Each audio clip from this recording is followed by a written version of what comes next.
Hello everyone, this is Dora from Landpack. Now I'm in our multi-layer packing machine workshop. Today I would like to introduce what will cause the material be collapsed on the sealing edge and how to deal with it. The reason is that the filling speed is too slow to make the bag to be sealed before the filling is complete. So we need to adjust the filling speed on the touch screen.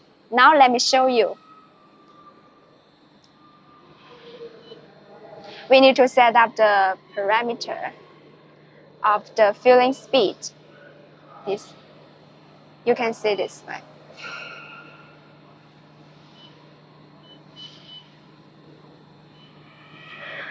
And next step, we can also set up the push fill delay to ensure the material is completely filling and then push the fill.